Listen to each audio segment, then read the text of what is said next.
Merci Elisabeth pour ce mot d'accueil. Merci à toutes et tous les collègues qui nous accueillent, qui ont organisé cette journée. Et donc je vais apporter une modeste contribution qui sera simplement de nature bibliographique. Et je vous propose une intervention en deux temps. D'abord un rapide commentaire de la bibliographie que je viens de vous distribuer. Et ensuite, je ferai un petit... alors peut-être pas un bilan, vous voyez que mon titre a légèrement changé.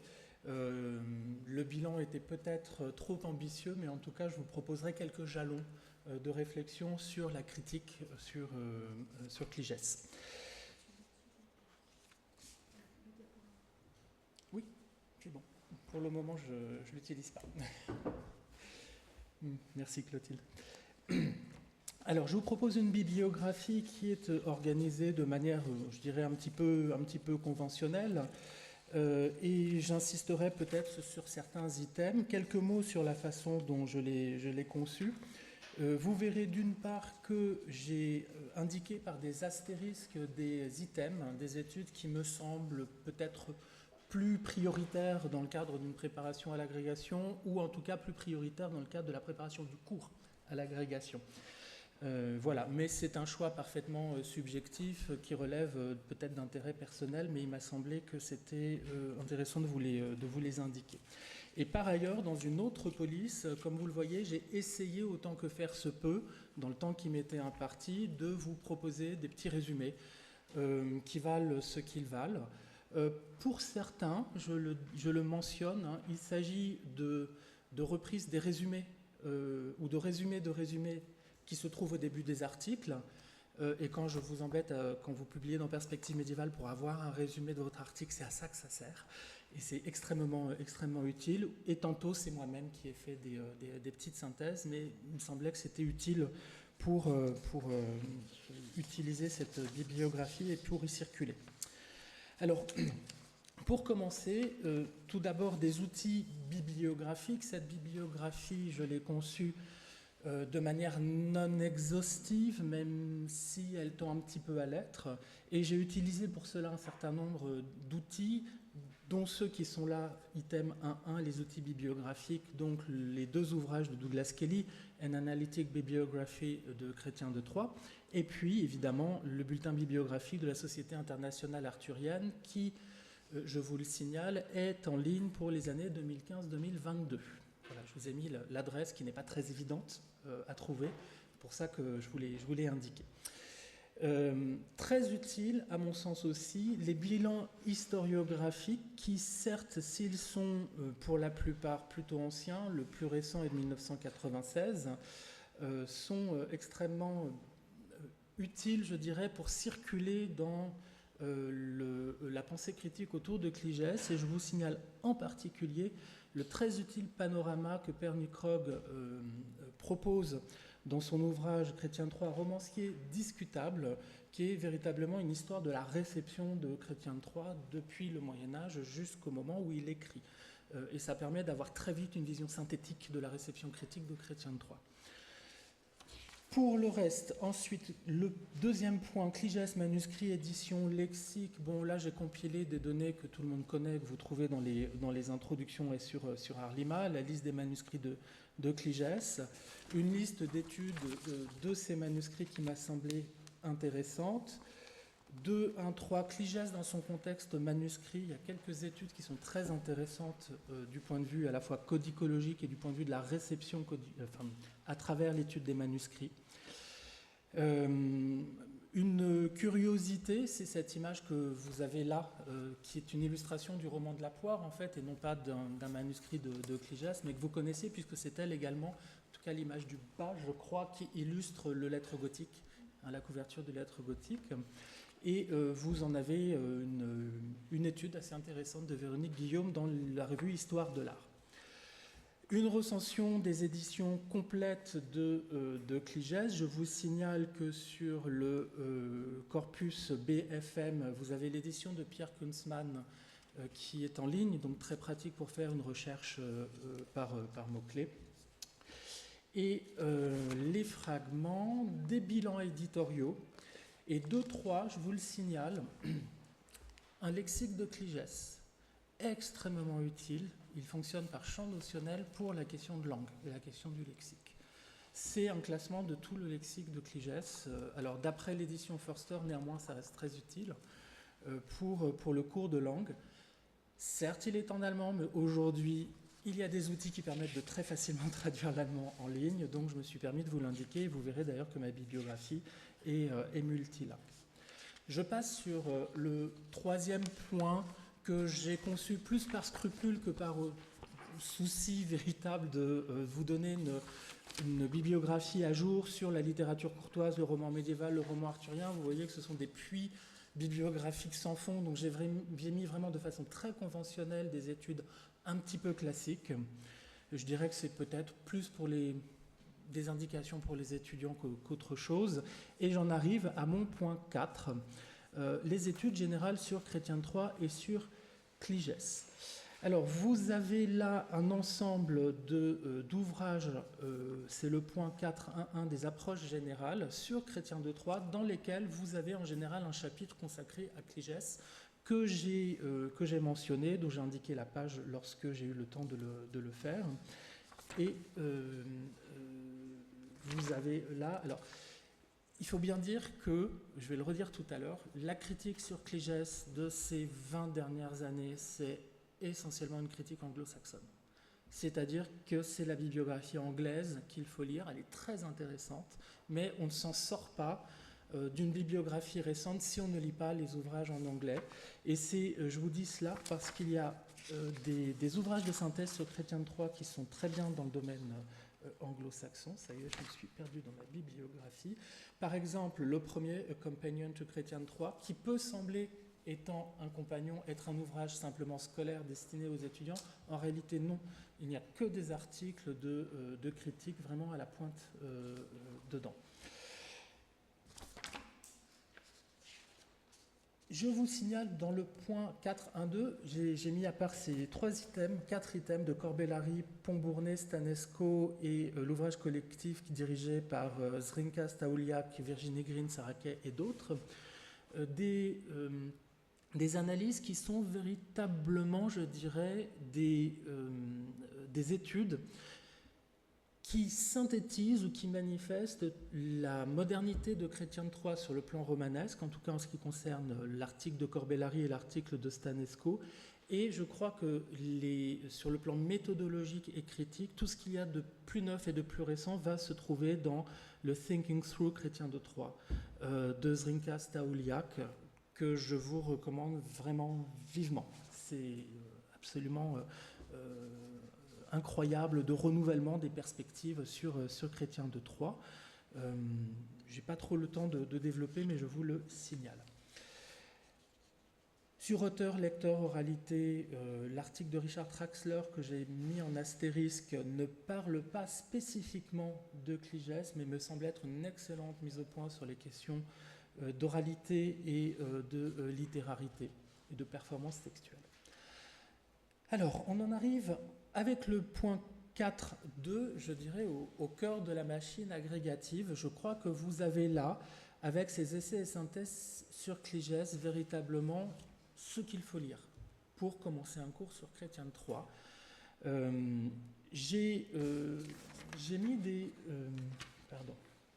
des astérisques, mais je n'aurais peut-être pas dû en réalité, parce que vous avez là toutes sortes de synthèses qui sont toutes excellentes et que je vous recommande. Celle de Walter, par exemple, dans l'édition de la Pléiade, est vraiment très bonne. C'est bizarre parce qu'il me semble qu'il en manque une. Est-ce que j'aurais fait un mauvais copier-coller ? Je vous signale également les études de Frappier et de Gaston Paris. Alors, non pas parce qu'elles seraient très récentes, mais véritablement parce qu'elles ont posé, et je vais vous en redire un mot dans un instant, elles ont posé les études sur Cligès, et c'est véritablement d'elles qu'il faut partir pour arriver à comprendre la façon dont la pensée critique sur Cligès s'est développée. Je vais y revenir dans le deuxième temps de mon intervention. Évidemment, comme tu l'as rappelé, la question de la relation de Cligès et du Tristan est essentielle dans un roman qui est un roman de l'intertextualité. C'est mon 5e point bibliographique. Il y a une bibliographie extrêmement abondante sur le sujet. Je dirais que c'est véritablement ce qui a focalisé l'attention de la recherche sur ce point. Et outre le fait que les petites synthèses, les intros synthétiques, celles de Walter, de Rousse, que j'ai mentionnées tout à l'heure, font d'excellents points sur la question de la relation de Cligès au Tristan de Thomas, je vous mets ici, avec les astérisques, les articles qui me paraissent les plus essentiels pour arriver à comprendre cette question de près. Je ne l'ai pas dit, mais cela va de soi, une bibliographie, c'est mettre des items dans des cases. Donc en réalité, vous allez trouver d'autres articles qui parlent de la relation à Tristan, parce qu'apparemment, il n'y a pas d'article sur Cligès qui ne parle pas de Tristan. Donc vous allez trouver ça de façon très diffuse partout dans la bibliographie. Donc j'ai là concentré sous cet item tout ce qui manifestement était essentiellement sur la relation avec le Tristan. Comme c'est un roman qui dialogue, polyphonique, qui dialogue de façon absolument ébouriffante avec la littérature de son temps, vous avez une très longue liste des autres liens, enfin d'articles ou d'essais qui parlent des autres liens intertextuels de Cligès avec, je passe le premier point qui est sur les sources et les pratiques intertextuelles qui permettent de faire un bilan méthodologique avec les étudiants. Évidemment, article de Daniel Poirion essentiel à cet égard, celui de Michel Freeman est très intéressant aussi. Et donc un texte qui dialogue avec la Bible, avec donc Ancien Testament, Nouveau Testament, les textes pieux, avec les visions d'enfer, les songes d'enfer, évidemment Ovide, mais aussi la tradition des distiques de Caton, avec également la comédie latine. Il y a un très bon article de Hunt à ce sujet, avec le roman byzantin. Et ça, je dirais que c'est un petit peu, comment dire, un des points aveugles des études sur Cligès. Cligès, roman byzantin, roman non arthurien. Si, il est bien arthurien, puis il est bien inscrit dans l'arthurien, il n'y a pas de problème. Disons qu'il adopte une perspective qui est différente, hein, certes. Mais la question, en fait, de la roman byzantin, mais sur la base de quoi? Parce que c'est thématiquement un roman byzantin, parce que ça se déroule à Constantinople. Et en fait, la critique a longtemps vécu sur l'idée qu'il y avait une inspiration byzantine sans véritablement identifier laquelle. Merci Roderick Beaton, qui est un des plus grands spécialistes de littérature byzantine vivant, qui fait le point, et un point absolument magistral, sur les liens qui existent, et je vais en reparler dans quelques instants, entre Cligès et un roman de Stat Macremvolites, Isminias et Isminis, dont vous avez ici un article qui, à mon avis, est un article dont la lecture s'impose pour comprendre Cligès. Les liens avec le roman d'Antiquité, la poésie lyrique, l'historiographie, la chanson de geste, en particulier la chanson d'Antioche, et ça c'est assez récent dans la critique, l'élève féerique, et un très intéressant article dont je ne sais pas trop ce que j'en ferai avec les agrégatifs, sur les relations qu'entretient Chrétien de Troyes avec la production romanesque insulaire, c'est-à-dire anglaise. Mais il y a un très bon article qui en fait est une introduction de Laura H. sur ce sujet-là. Voilà un petit peu, je dirais, la masse critique à lire pour les questions d'intertextualité. Ensuite, on entre dans la partie, je dirais, plus thématique de la bibliographie. J'ai organisé les choses de la façon suivante. D'abord, le cadre du roman, le contexte politique, l'actualité du temps. Vous savez que Cligès est un roman qui s'inscrit dans l'actualité politique de l'époque, qu'elle soit d'ailleurs orientale ou occidentale, qu'elle soit anglaise ou byzantine. Donc je vous mets un certain nombre d'articles à ce sujet. C'est un roman qui pose la question de l'articulation de l'histoire et de la fiction de façon beaucoup plus cruciale que les autres romans de Chrétien de Troyes. Et les deux articles de Donald Maddox et de Friedrich Wolfzettel, page 13, sont remarquables à cet égard. De façon classique, se pose la question de l'articulation ou de la référentialité du roman réaliste, roman merveilleux. Et à cet égard, l'étude qui date de 1960 d'Antime Fourier reste absolument indispensable. Il faut lire Antime Fourier, je crois, pour comprendre Cligès. C'est lui qui pose toutes les bases de la question de l'ère de réalité comme ça a été écrit, de Cligès. Et sur les aspects merveilleux, je dirais que je n'ai pas trouvé d'article ou d'ouvrage qui, à proprement parler, traite de cette dimension-là, qui est toujours attaquée de biais, d'une certaine façon, d'où une bibliographie qui est un peu courte sur le sujet et pas spécifiquement sur Cligès. Sur le chronotope, vous avez toutes sortes d'articles également sur la temporalité, la toponymie, la topographie. La section sur Orient et Occident est peut-être la plus utile, je crois, pour traiter de cette question-là. Et en particulier, les articles de Levinson-Rice, que vous avez donc page 15. Tous les articles de Levinson-Rice sont hautement recommandables. C'est quelqu'un qui a réfléchi sur le Cligès d'une façon tout à fait problématisée et qui réfléchit en particulier à la question de l'articulation entre fiction et histoire.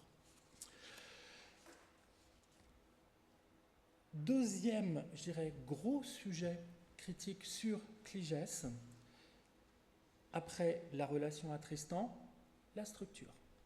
La structure en diptyque qui a fait couler énormément d'encre. Et j'ai essayé d'organiser un petit peu les choses. Donc, d'abord, une première section sur la bipartition du roman. Comment est-ce que ça s'articule? Comment est-ce que ça fonctionne? Ce sont des articles qui sont, je dirais, un peu descriptifs, mais qui permettent quand même de bien comprendre finement la structure du roman. Une petite curiosité qui d'abord avait été éveillée chez moi par Carmel Mira sur les exemples d'architecture mathématisée. Alors, c'est un très court article sur le nombre d'or, et je me suis dit, bon, c'est juste anecdotique, lorsque je me suis rendu compte qu'en fait Alain Corbellari avait écrit ensuite un article sur ce sujet, et qui me semble intéressant sur l'art du romancier. Bon.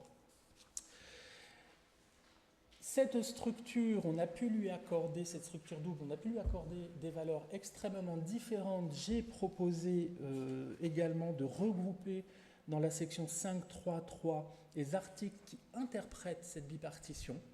Et l'interprétation va dans de multiples directions.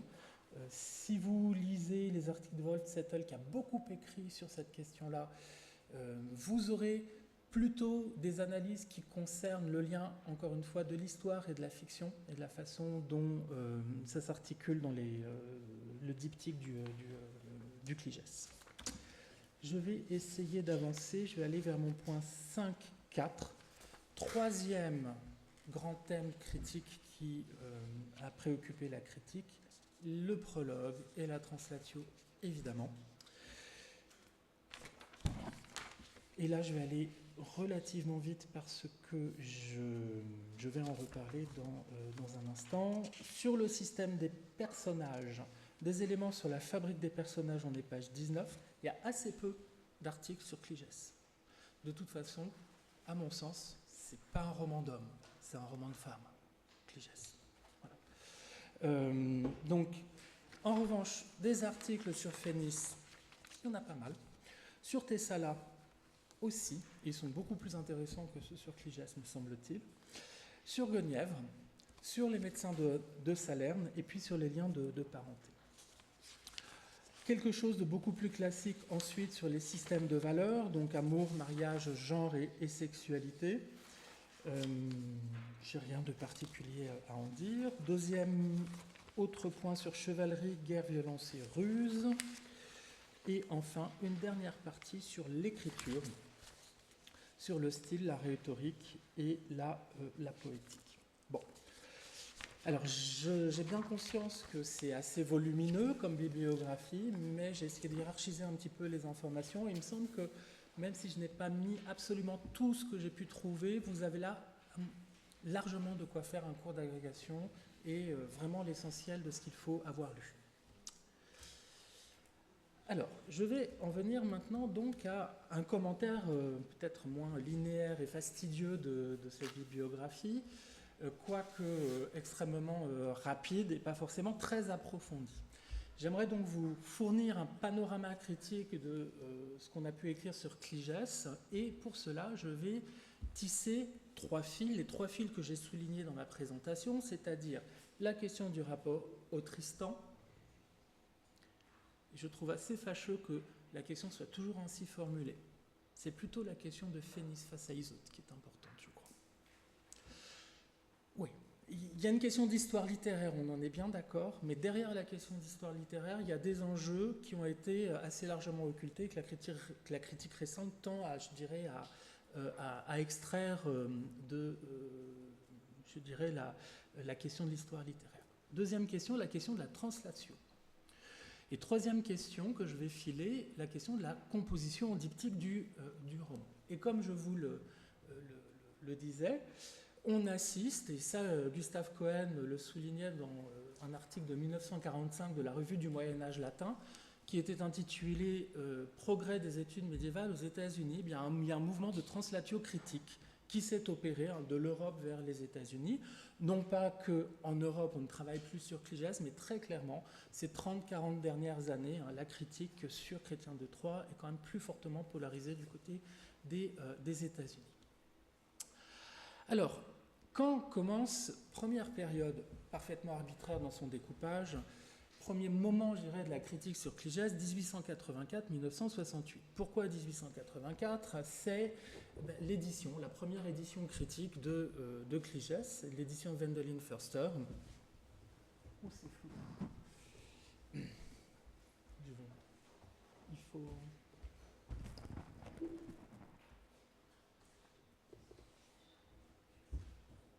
Merci. Donc l'édition de Wendelin Förster, à partir de laquelle, en fait, la critique va... c'est bon, c'est pas coupé. Va se développer. Je suis désolé, c'est un petit peu flou, mais vous me direz si on n'arrive pas à lire. La première étude de taille conséquente, comme on dit aujourd'hui, consacrée à Chrétien de Troyes, c'est un article de 1904 de Van Hamel, intitulé Zut, non pas intitulé Zut, mais intitulé Cligès et Tristan. Et on voit tout de suite que Cligès tombe dans l'orbite du Tristan, mais dès le début. Cet article est absolument passionnant et il va déterminer toute la critique jusqu'à aujourd'hui sur Cligès. On ne pense pas Cligès sans le Tristan.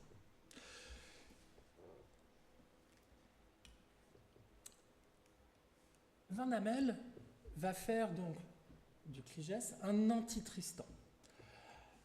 C'était déjà la thèse de Förster dans son introduction, que personne n'avait lue parce qu'elle était en allemand.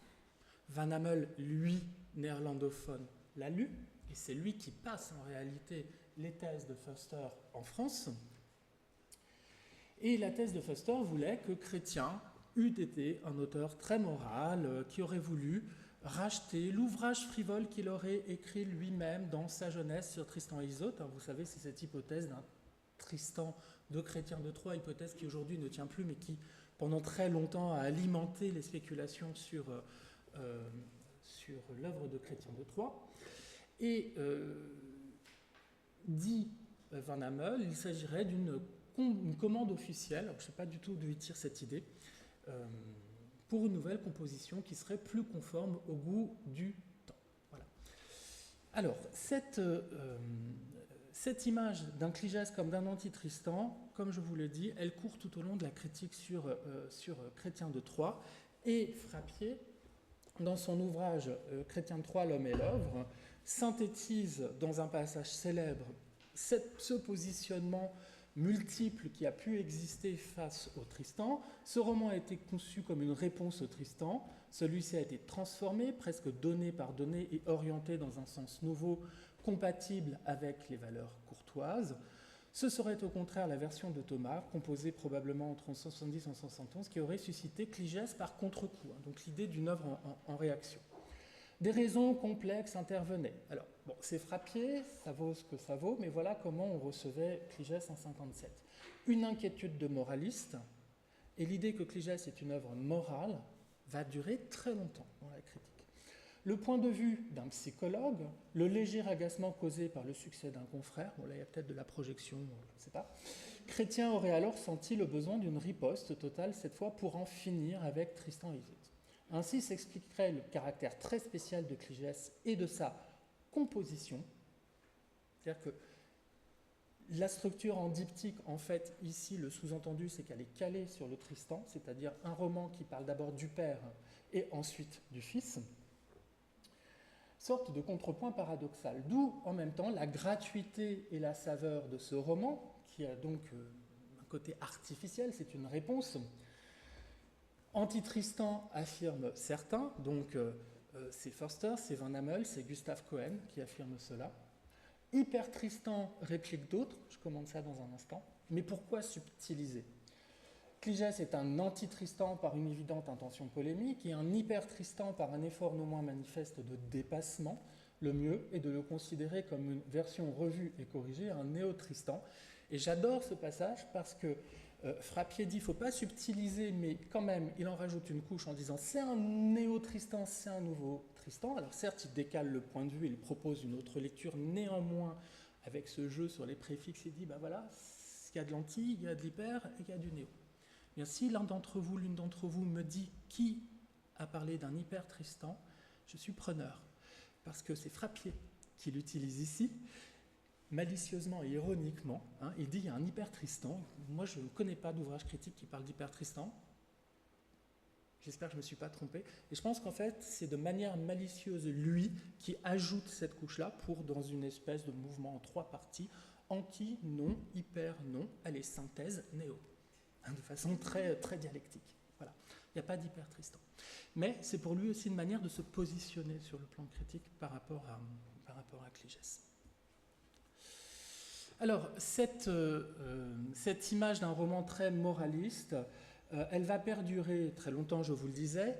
L'ouvrage de Gustave Cohen en est véritablement une quintessence. Et il me reste combien de temps ?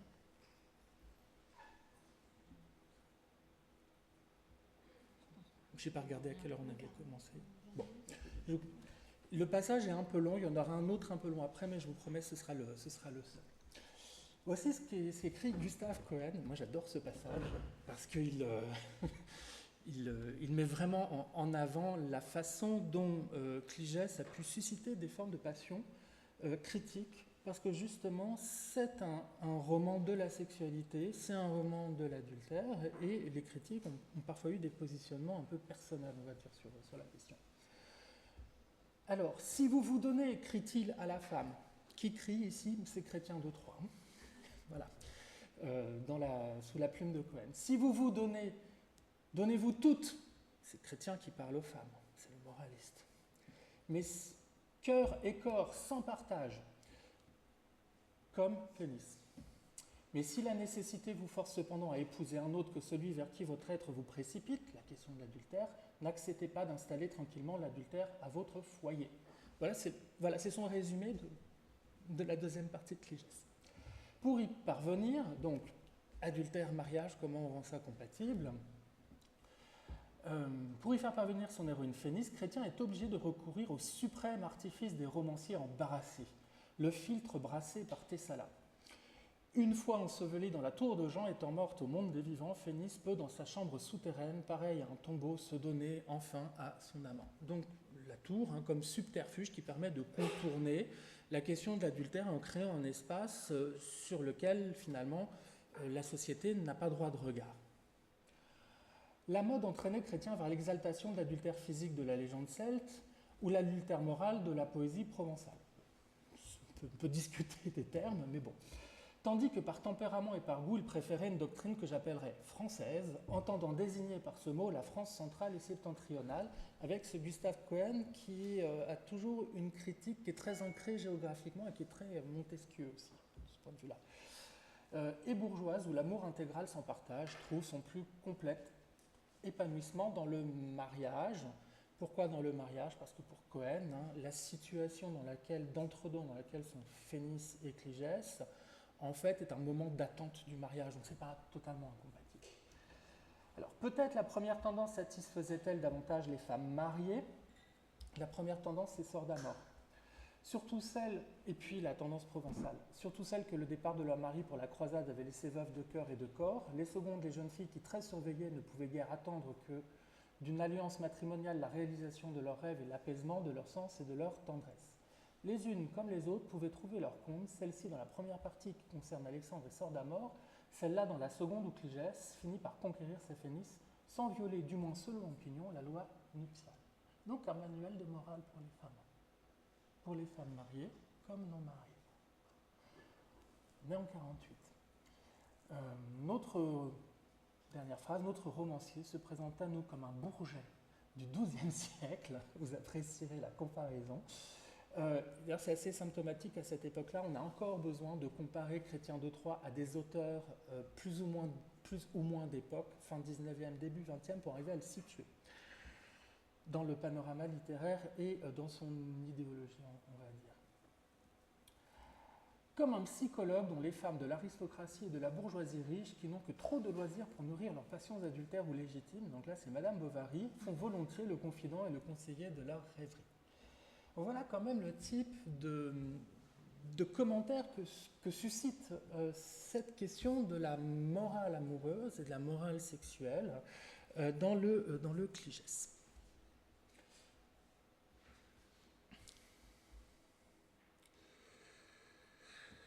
Alors, Gaston Paris, lui aussi, va réagir dans un article qui, s'il est dépassé, me semble être indispensable pour comprendre la critique sur Cligès et la critique ultérieure. C'est cet article essai publié en 1912 dans les mélanges de littérature française du Moyen-Âge.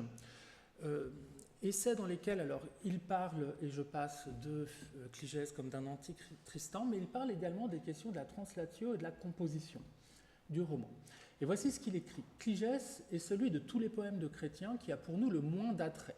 Et là, on est vraiment dans une critique très négative. Vous connaissez Gaston Paris qui a eu des mots très durs pour Chrétien de Troyes, alors que Förster, lui, était très, très enthousiaste, mais c'était aussi une manière pour Gaston Paris de se positionner par rapport à Förster, et aussi pour le français de se positionner face à l'allemand, parce qu'il y avait aussi cette dimension de rivalité.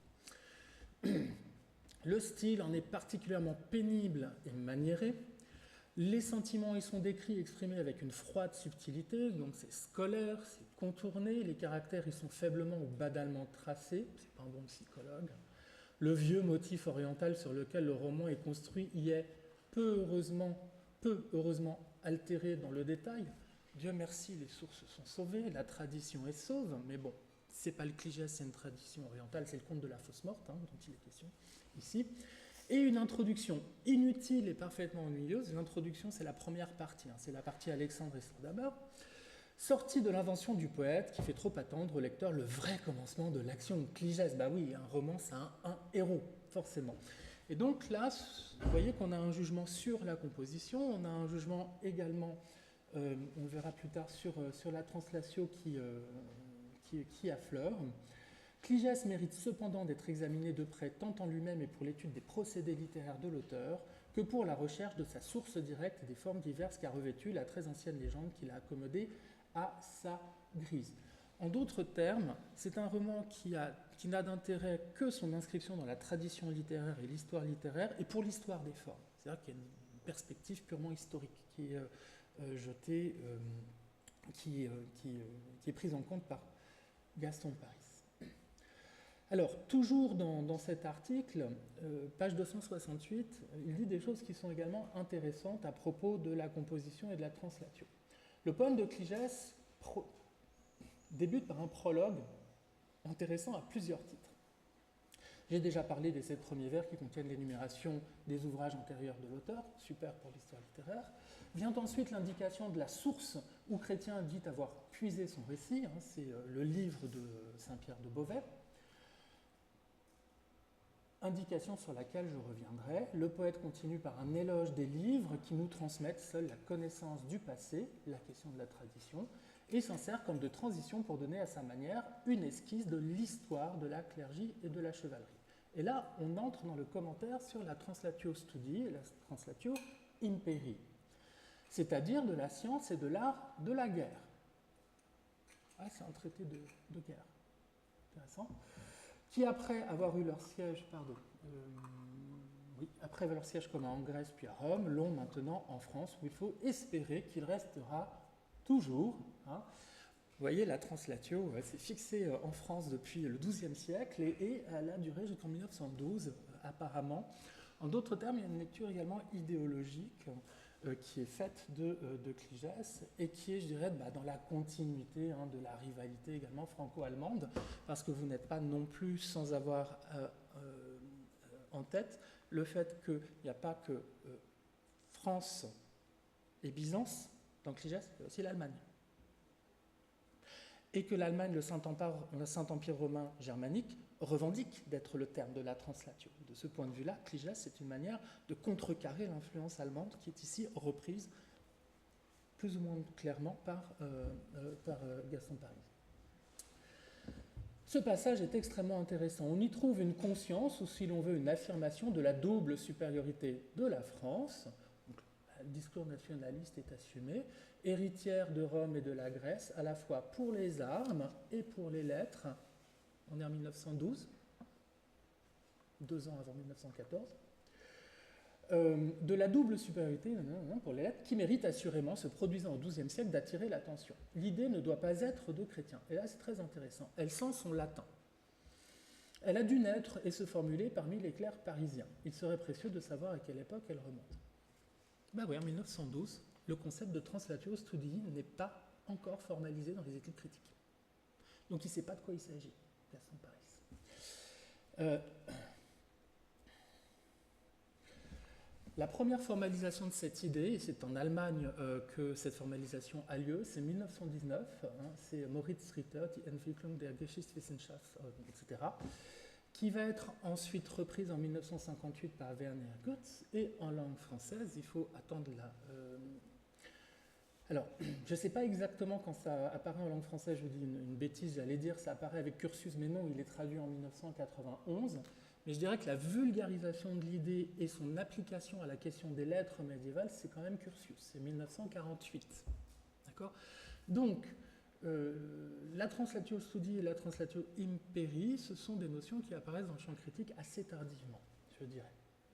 Et pour une synthèse sur la dimension politique et idéologique, un jour on voit l'article de Dominique Boutet, qui est excellent, de la translatio imperi à la finis saeculi. Alors je reviens en arrière, vous voyez que la question de la translatio n'est saisie que sous cet angle-là. Un angle idéologique, politique, voire militaire, dans un contexte de rivalité franco-allemande. Il serait précieux de savoir à quelle époque elle remonte, voilà, on n'en sait rien.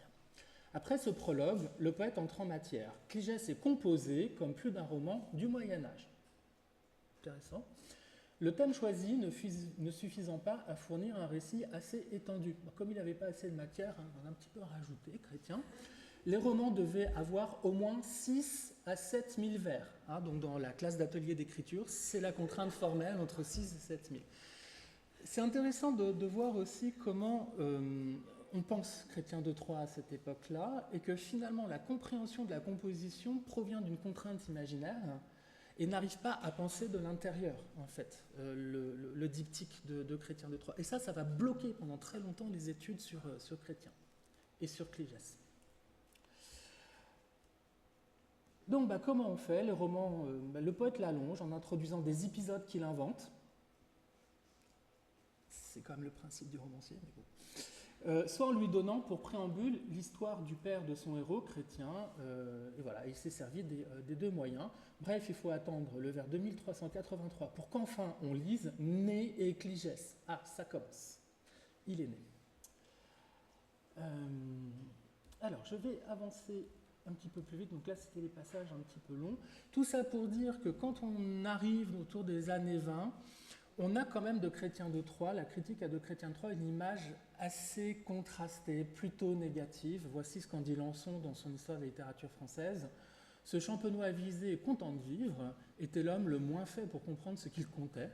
Jamais esprit ne fut moins lyrique et moins épique, n'eut moins le don de sympathie et l'amour de la nature, mais surtout jamais esprit n'eut moins le sens du mythe et du mystère. On a décidé de dire ça. C'est aussi pour faire sentir l'écart avec ce que nous avons appris de Chrétien de Troyes et ce que la critique a construit ensuite. Son positivisme lucide vide les merveilleux symboles du génie celtique de leur contenu, de leur sens profond extra-rationnel, et les réduit à de sèches réalités d'un être capricieux dessein. Bref, voilà, un Chrétien de Troyes parfaitement positiviste et très étonnant. Alors, je vais avancer dans mon propos et souligner le fait qu'avec Frappier, les lignes ont bougé. Avec Frappier, les lignes ont bougé. Il écrit dans son Chrétien de Troyes, L'homme et l'œuvre, Cligès est à considérer surtout comme un exercice de virtuosité et une prouesse littéraire.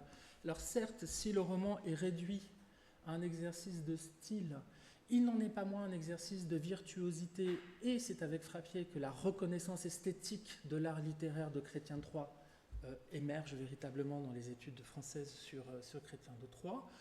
Et là, cette phrase, Chrétien transforme la forêt de Tristan en un jardin d'agrément. Alors il faut quand même aussi que, c'est un classique, Jean Frappier, ce soit un jardin sous-entendu à la française, mais l'idée c'est bel et bien celle-ci, c'est-à-dire que il fait partie du patrimoine et il s'inscrit dans une tradition française, Chrétien de Troyes, qui lui donne une légitimité littéraire. Et cette légitimité littéraire à proprement parler, et pas simplement traditionnelle que lui donnait Gaston Paris, c'est Jean Frappier qui la lui confère.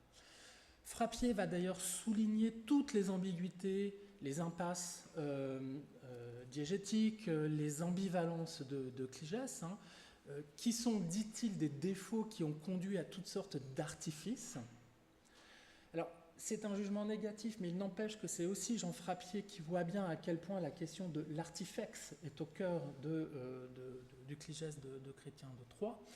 Et d'ailleurs, j'en reparlerai dans un instant, à propos de l'écriture, il parle de préciosité de l'écriture, et il fait de Phénice une héroïne précieuse. Et ce type d'analyse sur le style de Chrétien de Troyes va ensuite donner lieu à des analyses comme celle de Catherine Blanquière, alors dont on pense ce qu'on veut, mais sur l'écriture baroque, puisque dans l'article que vous avez en bibliographie, une lecture possible de l'amour et de la chevalerie dans Cligès, le baroque, elle utilise, je dirais, la définition très extensive que Jean Rousset donne du baroque pour voir dans Cligès un roman de la profusion stylistique. Voilà.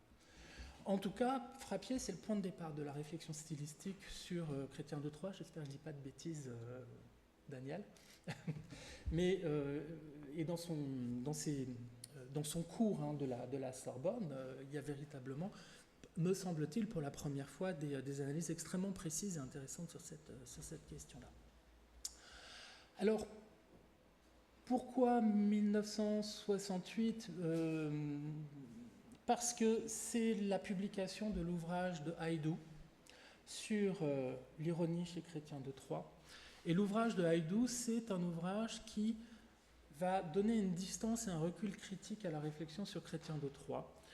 C'est un ouvrage qui va véritablement thématiser et réfléchir à la dimension réflexive et auto-réflexive du roman, et qui va donner un sens à ces ambiguïtés, à ces ambivalences, à ces dysfonctionnements que Frappier avait repérés, mais en faisant des défauts du roman et sans les investir de sens. Donc, voici l'ouvrage en question.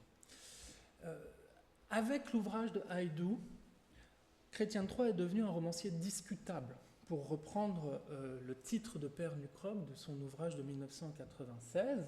Alors Pernucrog, son hypothèse, c'est que les romans de Chrétien de Troyes étaient des romans qui étaient faits pour être lus, puis discutés par l'assistance ensuite.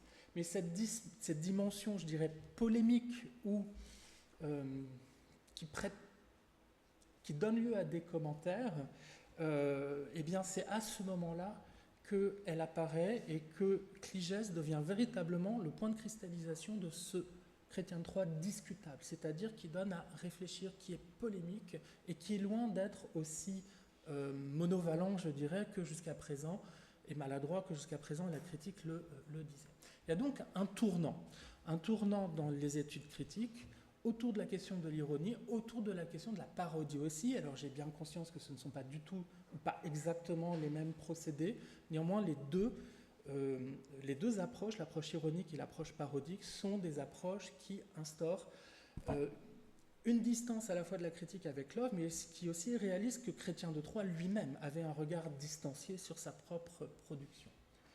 De ce point de vue-là, il y a un article de Peter Nolan de 1971 qui est dans la bibliographie, qui évalue l'œuvre de Chrétien de Troyes comme étant une œuvre de plus en plus ironique avec le temps, mais qui est déjà ironique dans le Cligès. Cette ironie visant une forme de critique des valeurs sociales.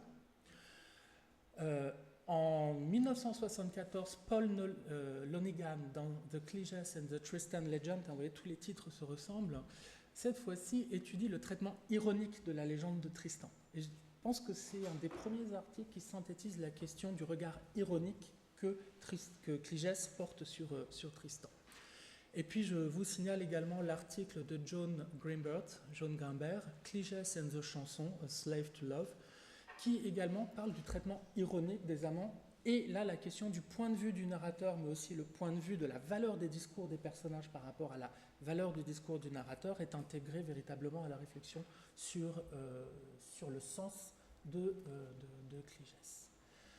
Wolfzettel, dans son article sur temps et histoire dans la littérature arthurienne, montre que Chrétien de Troyes crée une forme romanesque qui, alors c'est pas nouveau mais c'est une très bonne synthèse, crée une forme romanesque qui transforme l'histoire en roman individuel, qui est une forme d'instrument critique et expérimental sur le temps présent.